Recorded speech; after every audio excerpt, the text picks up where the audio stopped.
Good morning, student. Today we will discuss about the suicidal bag of the cell. Suicidal bag of the cell, and the suicidal bag of the cell are known as lysosomes.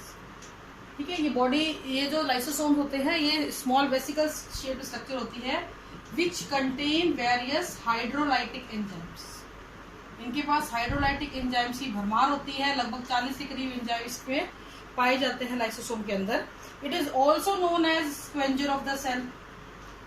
और अभी इनको scavengers of the cell क्यों कहते हैं, suicidal bag of the cell क्यों कहते हैं, वो इसलिए कहते हैं बेटा कि स्क्वेंजर का मतलब होता है साफ सफाई करना. तो ये जो लाइसोसोमल बॉडीज होती थी ये सेल के अंदर बनने वाला जितना भी वेस्ट मटेरियल होता था उस सबको डाइजेस्ट करती थी, उसको साफ कर रखने का काम करती थी सेल को. और सुसाइडल इसलिए कह दिया कि कभी कभार ये सेल जो लाइसोसोम है दे आर बर्स्ट, वो फट जाते थे और उनका हाइड्रोलाइटिक एंजाइम पूरी सेल को ही बचा जाता था. तो इसलिए इनको suicidal bag of the cell भी कहा गया था. It was discovered by Christian de Duve in 1949 में. इन्होंने इसको डिस्कवर किया था और ये नाम भी इन्होंने ही दिया था. और उन्होंने बताया था कि ये कुछ ऐसी स्मॉल वेसिकल हैं जिनके पास ऐसे एंजाइम्स हैं जो किसी भी टॉक्सिक सब्सटेंस को, वेस्ट को, किसी भी चीज को फैगोसाइटिक बिहेवियर के द्वारा खत्म कर सकते हैं. अगर उनकी स्ट्रक्चर की बात करें तो ये सिंगल मेम्ब्रेन स्ट्रक्चर होती है, डबल मेम्ब्रेन नहीं होती है. यहाँ पे सिंगल मेम्ब्रेन स्ट्रक्चर है. और जो मेम्ब्रेन है ये लिपिड बाइलेयर की बनी होती है. ये हम आपको पहले ही बता चुके थे कि लिपिड बाइलेयर क्या होता है सेल मेम्ब्रेन की स्ट्रक्चर में. तो इस मेम्ब्रेन के अंदर आपको ट्रांसपोर्ट प्रोटीन देखने को मिल सकते हैं. ट्रांसपोर्ट प्रोटीन आपको देखने को मिल सकते हैं. आपको बहुत सारे हाइड्रोलाइटिक एंजाइम देखने को मिल सकते हैं. बहुत कॉम्प्लेक्स कोई इसकी स्ट्रक्चर नहीं होती है. इसकी फंक्शनिंग जो है वो बहुत कॉम्प्लेक्स है. और सबसे अच्छी बात ये है बेटा ये पॉलीमॉर्फिज्म शो करता है. पॉलीमॉर्फिज्म का मतलब क्या हुआ, वेरियस मॉर्फोस, बहुत सारे अलग अलग प्रकार से आपको इस सेल के अंदर नजर आता है. और वो क्यों आता है अलग अलग प्रकार से नजर, क्योंकि ये सेल के किसी भी हिस्से के साथ जुड़ता है, अलग अलग हिस्सों के साथ जुड़ के अलग अलग प्रकार का बिहेवियर शो करता है. ठीक है, अगर हम अकरेंस की बात करें तो एनिमल सेल्स के अंदर ही मैक्सिमम पाया जाता है. प्लांट में इससे मिलती जुलती चीजें मिलती हैं लेकिन एग्जैक्ट लाइसोसोम प्लांट के अंदर नहीं देखा गया है. ठीक है, अगर इसकी स्ट्रक्चर शेप की बात करें तो ये स्फीरिकल हो सकता है या इरेगुलर शेप का हो सकता है. 0.4 to 8 माइक्रोमीटर 8 माइक्रोमीटर डायमीटर तक ये पाए गए हैं. किडनी के अंदर, ह्यूमन की अगर हम बात करते हैं तो मैमेलियन किडनी के अंदर लगभग 5 माइक्रोमीटर की लाइसोसोम देखी गई है. इसके अंदर बहुत सारे इंटरनल स्ट्रक्चर जो है पॉलीमॉर्फिक है, वो मैं आपको बता चुकी हूँ. क्यों उसको हमने पॉलीमॉर्फिक बोला, इसलिए पॉलीमॉर्फिक बोला क्योंकि ये सेल की बहुत सारे अलग अलग प्रकार की सेल से जुड़ जाता है और अपने आप को अलग अलग प्रकार से शो कर देता है. अब हम बात करेंगे बच्चों टाइप्स ऑफ लाइसोसोम. तो लाइसोसोम दो प्रकार के होते हैं. पहला है प्राइमरी लाइसोसोम और फिर है सेकेंडरी लाइसोसोम. ठीक है, प्राइमरी लाइसोसोम और सेकेंडरी लाइसोसोम. प्राइमरी लाइसोसोम कैसे बनता है बेटा, लाइक ये आपकी एंडोप्लाज्मिक रेटिकुलम है, रफ एंडोप्लाज्मिक रेटिकुलम, इसके ऊपर राइबोसोम है. तो राइबोसोम में प्रोटीन बनेंगे, then they come into the endoplasmic lumen of endoplasmic reticulum.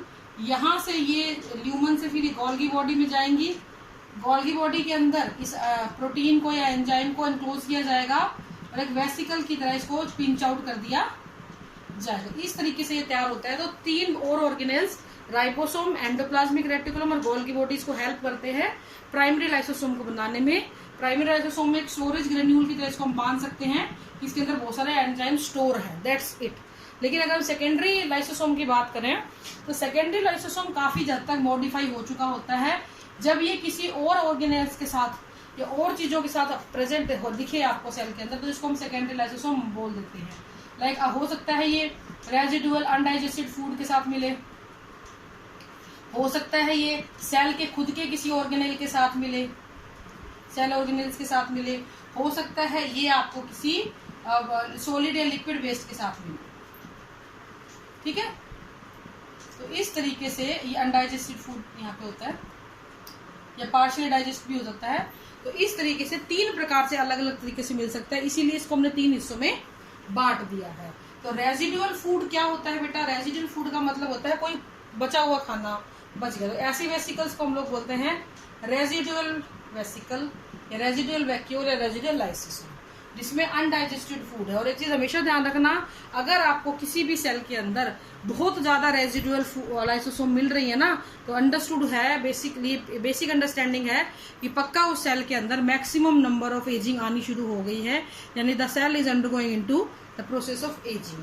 ठीक है, सेल ऑर्गेनल मिले अगर, तो इसको हम बोलते हैं ऑटोफैगी।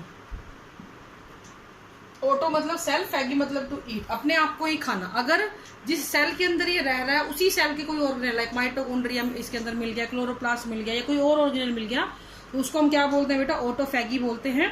ये ऑटोफैगी जो होती है ये कब होती है? During starvation. जब आप स्टारवेशन करते हो तो हमारे लीवर सेल के अंदर ऐसा कर दिया जाता है कि बहुत ज्यादा माइटोकॉन्ड्रिया ना बने, और उन जो बहुत सारे ऑलरेडी बने हुए होते हैं ना, उनको फिर करते हैं कि आप थोड़ा सा रुक जाओ।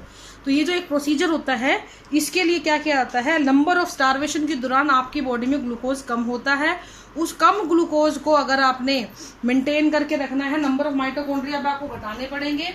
उस दौरान ये लाइसोसोम उन एक्स्ट्रा माइटोकॉन्ड्रिया को खत्म करेगा, that is known as autophagy. और ये बेटा जब नॉर्मली वो कोई भी लिक्विड या सॉलिड ले रहा होता है, अगर वो सॉलिड को अपने साथ रखता है तो उसको हम बोल देते हैं फैगोसाइटिक, और अगर वो कोई लिक्विड ले रहा होता है तो उसको हम बोल देते हैं पिनोसाइटिक। तो ये इसके लिए आपने सेल ईटिंग टर्म पढ़ी होगी, इसके लिए आपने सेल ड्रिंकिंग टर्म पढ़ी होगी। तो इस तरीके से ये चीजें की जाती हैं, सेल ईटिंग और सेल ड्रिंकिंग। आप एक चीज हमेशा ध्यान रखना, इसका जो मेन फंक्शन है वो यही है बेटा कि ऑर्गेनेल्स को ये हेल्प करता है किस चीज में? ताकि फूड का डाइजेशन किया जा सके, टॉक्सिक वेस्ट को खत्म किया जा सके। डिस्ट्रीब्यूशन की बात करेंगे तो हर प्रकार की एनिमल सेल के अंदर ये पाया जाता है, किडनी के अंदर, लीवर के अंदर, आपकी थायराइड के अंदर, ब्रेन के अंदर, स्प्लीन के अंदर, सभी जगह ये पाया जाता है। कुछ एक प्रोटोजोन्स में भी इसकी प्रेजेंस देखी गई है, लेकिन प्लांट में एग्जैक्टली लाइसोसोम जैसी स्ट्रक्चर नहीं पाई गई है। प्लांट के अंदर आपको लाइसोसोम लाइक स्ट्रक्चर मिलते हैं, but that is not lysosome. Okay, if you are talking about this origin, मैं आपको बता चुकी हूँ, Golgi body is the main origin site. तो आप लोगों को अगर एक वर्ड में पूछा जाए तो Golgi body is the main site of region, और ये पिंचिंग होके वहां से पिंच ऑफ होके निकलती है किसी भी लिक्विड को एनगल्फ करे हुए। अगर हम इसकी केमिकल प्रॉपर्टी की बात करें तो it contain 40 type of enzyme and it's pH is 5। जैसे ये एक लाइसोसोम है, एक सेल के अंदर प्रेजेंट है, इसको अपनी पीएच 5 मेंटेन करने के लिए बच्चों बाहर से यानी कि साइटोप्लाज्म से हाइड्रोजन आयन को लगातार पंप करना पड़ता है, क्योंकि ये जितने भी एंजाइम होते हैं ये ये जितने भी एंजाइम होते हैं they all act on acidic medium. ये सभी के सभी एसिडिक मीडियम पे ही काम करते हैं, अदरवाइज ये काम नहीं कर पाते हैं। तो ये जरूरी होता है कि इनको हम एसिडिक मीडियम प्रोवाइड कराएं। तो लाइसोसोम ये pump in the hydrogen ion from the cytoplasm. अगर हम बात करें इसके ऐसे कौन से एंजाइम है जो यहाँ पर नहीं पाए जाते हैं, ये बहुत इंपॉर्टेंट चीज है। Oxidative dehydrogenase enzyme, oxidative dehydrogenase enzyme, cytochromes,